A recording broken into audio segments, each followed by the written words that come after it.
যালিকাল কিতাবু লা রাইবা ফিহ।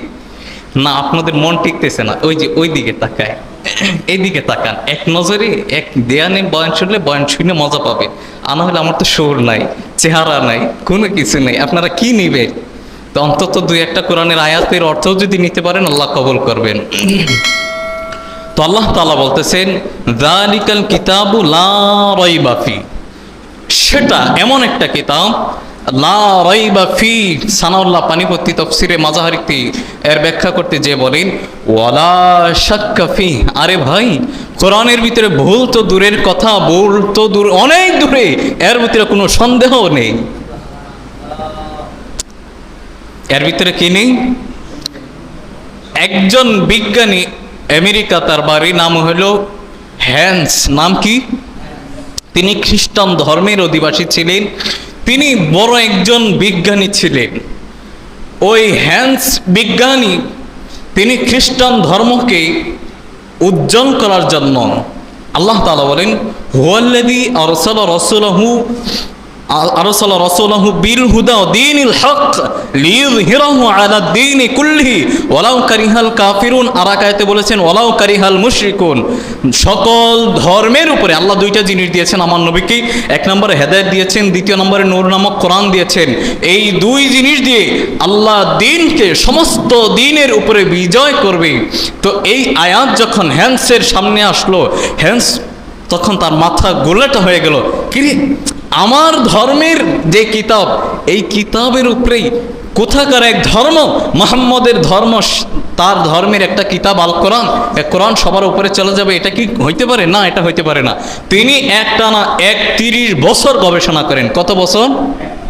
কোরআনের উপরেই গবেষণা করতেছেন, ব্যাখ্যা বিশ্লেষণ। তিনি যখন এটা ভুল ধরতে গেলেন, যে দেখলেন যে এটার ব্যাখ্যা জানতে হবে, তর্জমা জানতে হবে, এটার মাকসাদ কি, মাকসাদ জানতে হবে, তর্জমা, ব্যাখ্যা, মাকসাদ, এই তিন জিনিস জানার জন্য কোরআনের পিছনে কত বছর সময় দিয়েছেন?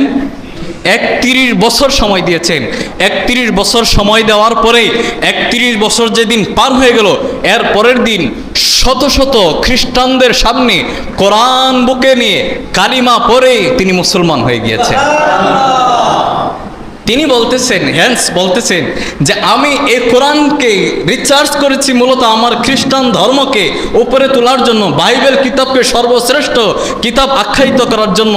কিন্তু 31 বছর গবেষণা করার পরে আমি দেখলাম যে বাইবেলের কিতাব, মিশরের যে জাদুঘরে যে বাইবেল রাখা আছে, এরপরে আমার আমেরিকাতে যে বাইবেল রাখা আছে, বিভিন্ন রাষ্ট্রের যে বাইবেল রাখা আছে, বাংলা ভাষার বাইবেল, হিন্দি ভাষার বাইবেল, আরবি ভাষার বাইবেল, হিব্রু ভাষার বাইবেল, ফারসি ভাষার বাইবেল, বিভিন্ন ভাষার বাইবেলের সাথে সবগুলি যখন একত্রিত করলাম, দেখলাম একটার সাথে আরেকটার কোনো মিল নেই। আমি যখন তাওরাত কিতাবকে একত্রিত করলাম, একটার সাথে আর এক কিতাবের কোনো মিল নেই। কিন্তু আমি যখন মহাগ্রন্থ আল কোরআনকে রিসার্চ করতে লাগলাম, সৌদি আরবের কোরআনকে আনলাম, ইবনে মাসউদের লিখিত কোরআনকে আনলাম, উসমান রাদিয়াল্লাহু তাআলা আনহুর লিখিত কোরআনকে আনলাম, এরপরে আমাদের যে প্রচলিত কোরআন আছে এই কোরআনকেও, ছাপাখানার যে কোরআন, এই কোরআনকেও আনলাম। 3 কিতাব জাদুঘর থেকে নিয়ে আসা 3 কিতাবকে যখন একত্রিত করলাম, কোনো একটা বাক্যে ভুল নেই, কোনো একটা আয়াতে ভুল নেই, কোনো একটা শব্দে ভুল নেই, কোনো একটা হরফে ভুল নেই, এমনকি একটা জের জর নক্তাতেও ভুল নেই। তিনি বলতেছেন এত বিশুদ্ধ একটা জিনিস, ব্যাখ্যা বিশ্লেষণ তো অনেক পরে, লিখিত একটা জিনিসের ভিতরেই এত নিখুঁত, তাহলে আমি নির্ঘাত বলে দিতে পারি এর চেয়ে উত্তম ধর্ম, এর চেয়ে ভালো ধর্ম আর কোনো ধর্ম হতে পারে না। তো বলতেছিলাম যালিকাল কিতাব লা রাইবা ফিহ। তাফসিরে মাযহারির ভিতরে সানাউল্লাহ পানিপতি রাহমাতুল্লাহি আলাইহি বলেন এটা এমন একটা কিতাব যার ভিতরে কোনো ভুল নেই, কোনো সন্দেহ নেই। ওয়ালা শাক্কা ফিহ, ভুল তো থাকবে দূরের কথা, কোনো সন্দেহ নেই, সন্দেহের অবকাশও নেই। তার মানে কোরআন থেকে যে কথাগুলি হবে সব সঠিক, কোরআন থেকে যত কথা হবে সব। আমাদের প্রশ্ন হইল, কোরআন তো সরাসরি আমাদের কাছে আসে নাই, মাধ্যম দিয়ে আসছে। মাধ্যম যারা ছিল তার মধ্যে প্রথম তো জিব্রাইল আমিন ছিল, দ্বিতীয় নম্বরে তো মুহাম্মদুর রাসূলুল্লাহ ছিল। পার্ট বাই পার্ট এ পর্যন্ত আসতে আসতে তো অনেক মাধ্যম হয়েছে, তাদের মাধ্যমেও তো ভুল হতে পারে। এই ব্যাপারে আল্লাহ তাআলা সূরা হাক্কার 31, 32, 33 নম্বর আয়াতের ভিতরে বলেন, ওয়ালাউ তাকাওয়ালা আলাইনা বা'দাল আকাওয়িদ লা আখাযনা মিনহু বিল ইয়ামিন। এই যে ভাই ওইদিকে তাকাচ্ছেন, এইদিকে তাকান, আমি কিন্তু আপনাদেরকে বোঝানোর চেষ্টা করছি। সিরাত নিয়ে আলোচনা না, এটাই সিরাত। লা আখাযনা মিনহু বিল ইয়ামিন সুম্মা লাকাতা'না আনহুল ওয়াতিন ফামা মিনকুম মিন আহাদিন আনহু হাজিজিন। আল্লাহ তাআলা বলেন, ওয়ালাউ তাকাওয়ালা আলাইনা বা'দাল আকাওয়িল, আমি আল্লাহ এই কিতাব নাজিল করার পরে মুহাম্মদ তার পক্ষ থেকে অথবা তার উম্মতের পক্ষ থেকে কেউ যদি বানিয়ে বানিয়ে কোনো কথা বলতো, বলার পরে আমি আল্লাহ আমার ডান হাত দ্বারা মুহাম্মদের ঘাড়ে ধরতাম। কথাটা খেয়াল করবেন, এখানে একটা সূক্ষ্ম বিষয়। আমি আল্লাহ মুহাম্মদের ঘাড়ে ধরতাম, ঘাড়ে ধরেই শেষ করে দিতাম। না, ঘাড়ে ধরলেই শেষ হয়ে যেত না।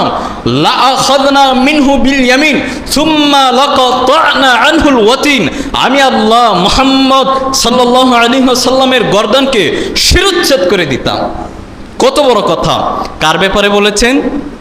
মুহাম্মদুর রাসূলুল্লাহ সাল্লাল্লাহু আলাইহি ওয়াসাল্লামের ব্যাপারে কথা বলেছেন। মুহাম্মদ সাল্লাল্লাহু আলাইহি ওয়াসাল্লাম তিনি কেমন ব্যক্তি তার ব্যাপারে বলতে হইলে তো বলা লাগে ইয়াসিন। এর ভিতরে তো তরজমার নাই, আল্লাহু আ'লামু বিমুরাদিহি, কিন্তু এর ব্যাখ্যা বিশ্লেষণে তাফসীরবিদরা 5টা অর্থ করেছেন। কয়টা অর্থ করেছেন? 5টা অর্থ করেছেন। আমি কয়েকটা বলবো। ইয়া মানে হে, এটা হরফে নেদা। ইয়া মানে হরফে নেদা। সিন মানে 1 নম্বর ব্যাখ্যা হইল সাইয়্যিদুল আম্বিয়া, 1 নম্বর কি? 2 নম্বর সাইয়্যিদুল মুরসালিন, 2 নম্বর। 3 নম্বর সাইয়্যিদুল কাওনাইন, 3 নম্বর। 4 নম্বর সাইয়্যিদুল বাশার, 4 নম্বর। সাইয়্যিদুল মুরসালিন মানে আদম সফিউল্লাহ থেকে শুরু করে ঈসা রুহুল্লাহ পর্যন্ত যত রসুল এসেছেন সমস্ত রসুলদের নেতা হলেন আমার আপনার নবী মুহাম্মদুর রাসূলুল্লাহ সাল্লাল্লাহু আলাইহি ওয়াসাল্লাম।